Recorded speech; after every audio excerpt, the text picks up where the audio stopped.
El consumo de algunas sustancias, como el alcohol, la marihuana, el café, el tabaco y algunos fármacos, producen adicción.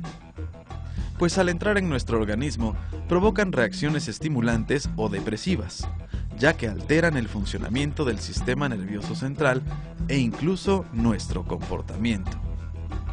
Sin embargo, en muchos casos, estas sustancias se consumen para experimentar los efectos que producen.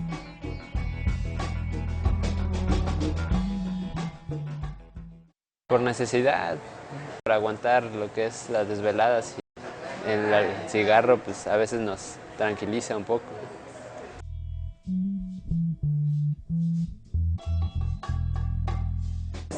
Ansiedad más que nada, porque como uno se acostumbra, no es muy fácil dejarlo.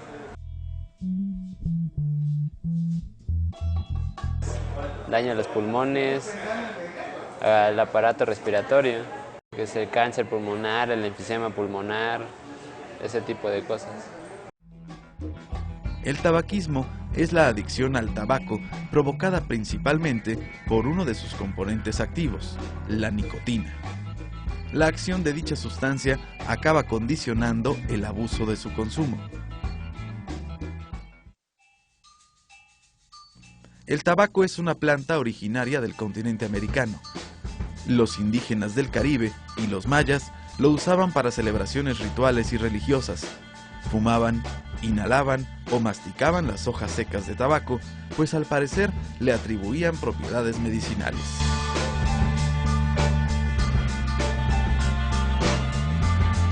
Más tarde, esta práctica se introdujo en Europa.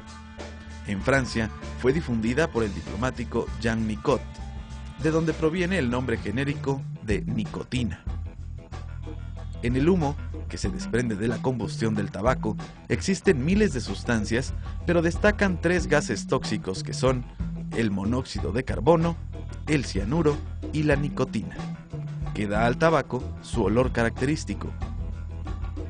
La nicotina es un alcaloide, es decir, un compuesto de origen vegetal ligeramente alcalino que contiene nitrógeno. Es un potente veneno, por lo que se ha utilizado para el control de algunas plagas en la agricultura. Pero en bajas concentraciones es un estimulante del sistema nervioso central, lo que favorece la liberación de adrenalina y de otras sustancias en el organismo, siendo esto uno de los principales factores de adicción al tabaco. Originalmente el tabaco se consumía en pipas, puros, como rapé, aspirando un polvo muy fino, y no fue sino hasta principios del siglo XX que aparecieron los cigarros. Hasta la década de 1940 se pensaba que el tabaco aliviaba tensiones y no tenía efectos nocivos. Sin embargo, las investigaciones clínicas y de laboratorio han demostrado que el tabaquismo aumenta el riesgo de padecer diversas enfermedades, como son el cáncer pulmonar y el enfisema pulmonar, entre otros. Las enfermedades que llega a provocar el humo del cigarro, entre ellas vamos a encontrar enfermedades del sistema nervioso como son disminución del oxígeno en el cerebro. También enfermedades pulmonares que vamos a encontrar entre ellas enfisema pulmonar, bronquitis crónica y el cáncer pulmonar, que es el que llega a provocar la muerte. En las mujeres de edad madura va a provocar osteoporosis y la menopausia temprana. También en mujeres embarazadas van a traer niños con bajo peso al nacer, van a provocar abortos y muertes súbitas en bebés. No hay un tratamiento específico. Lo que sí se les sugiere a los fumadores es que lleven una terapia psicológica y en algunas ocasiones se apoyan con gomas de mascar y parches que contienen nicotina. En la naturaleza hay una gran cantidad de plantas de las cuales se han podido extraer numerosos principios activos. Estos principios activos han tenido gran impacto en la industria, principalmente la farmacéutica. Uno de estos principios activos, y del que seguramente has escuchado, es la nicotina, el cual es un alcaloide nitrogenado que se ha obtenido de algunas plantas. Perteneciente a este mismo grupo podemos encontrar a la cafeína, la morfina, la estricnina y la cocaína. Pero bueno, dejémonos de hablar de historia y de economía y entremos a lo que realmente nos interesa, la química.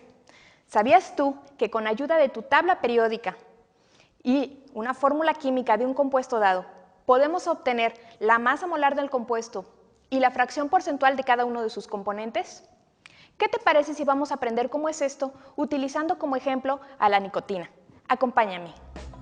La fórmula molecular de la nicotina nos indica que contiene carbono, hidrógeno y nitrógeno. Para conocer la masa molar de este compuesto, buscamos en la tabla periódica los valores de las masas atómicas de los elementos, pero los redondeamos para facilitar los cálculos. Posteriormente multiplicamos dichos valores por el subíndice que tiene el elemento en la fórmula, pues este nos indica el número de átomos presentes. Los resultados obtenidos se suman y el valor corresponde a la masa de 1 mol de nicotina, la cual se expresa en gramos.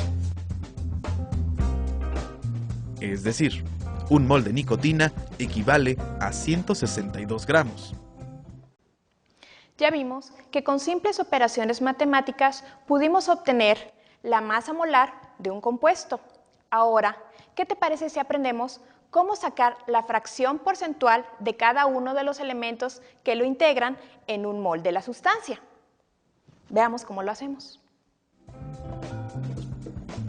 Para determinar la composición centesimal de un compuesto, partimos del valor de su masa molar, que en el caso de la nicotina ya conocemos. Luego, dividimos la cantidad de cada elemento entre la masa molar del compuesto y lo multiplicamos por 100 para obtener el porcentaje.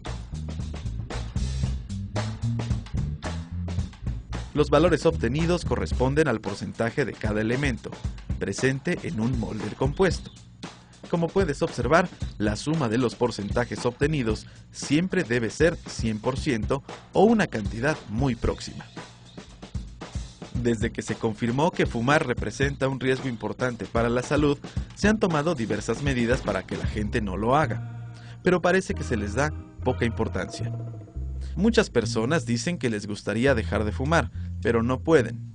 Una de las hipótesis que explica este problema es que el fumador echa de menos el efecto de la nicotina que contiene el humo, ya que esta es una droga sumamente adictiva, capaz de producir dependencia física y psíquica.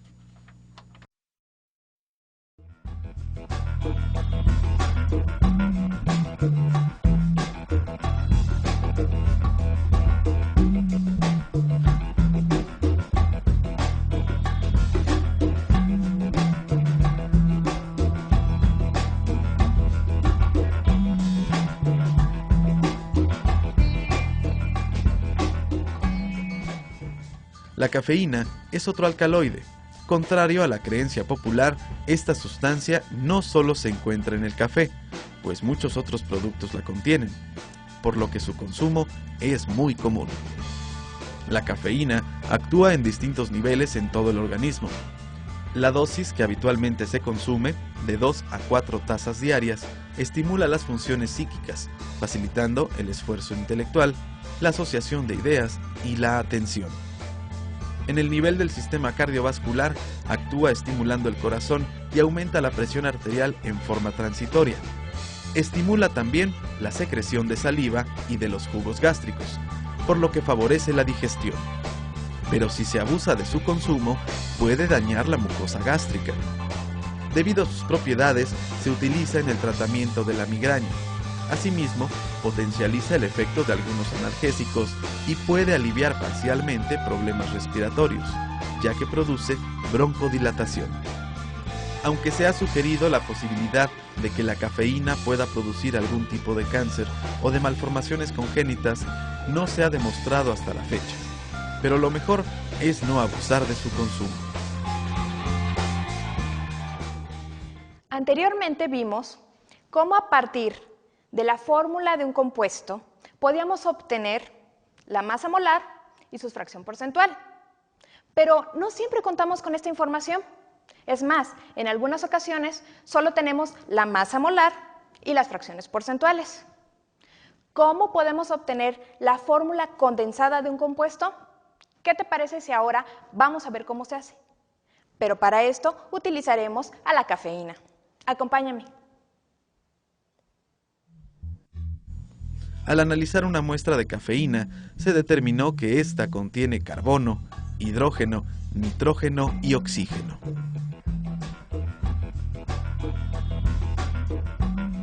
Además, su masa molar, determinada experimentalmente, fue de 194.45 gramos por mol. Suponiendo que partimos de 100 gramos de cafeína, estas cantidades podemos expresarlas en gramos. Ahora, debemos dividir la cantidad de cada elemento entre su masa atómica y así obtenemos el número de moles correspondientes. Cada uno de los resultados se divide entre el menor valor obtenido. En este caso es el 1.03.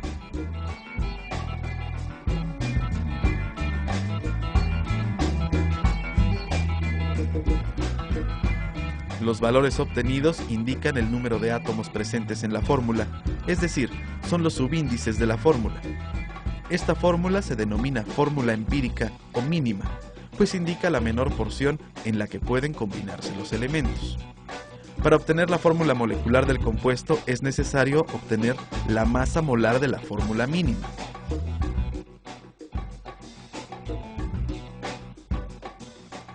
Ahora debemos dividir la masa molar que se determinó en forma experimental entre la masa molar de la fórmula mínima. El valor obtenido en la división de las masas molares lo multiplicamos por los subíndices de la fórmula mínima y obtenemos la fórmula molecular. Desde hace algún tiempo las denominadas bebidas energéticas o energy drink están alcanzando altos niveles de ventas. Estas bebidas contienen generalmente altos contenidos de carbohidratos, además de sustancias estimulantes como cafeína, taurina y efedrina. Aunque los estudios médicos sobre estas bebidas no se han difundido, en algunos países han sido prohibidas por los efectos que puede ocasionar la ingesta de estos productos en dosis elevadas. Por esta razón, es muy importante revisar e informarse sobre la composición de los productos o medicamentos que consumimos antes de hacerlo, para establecer sus patrones de consumo.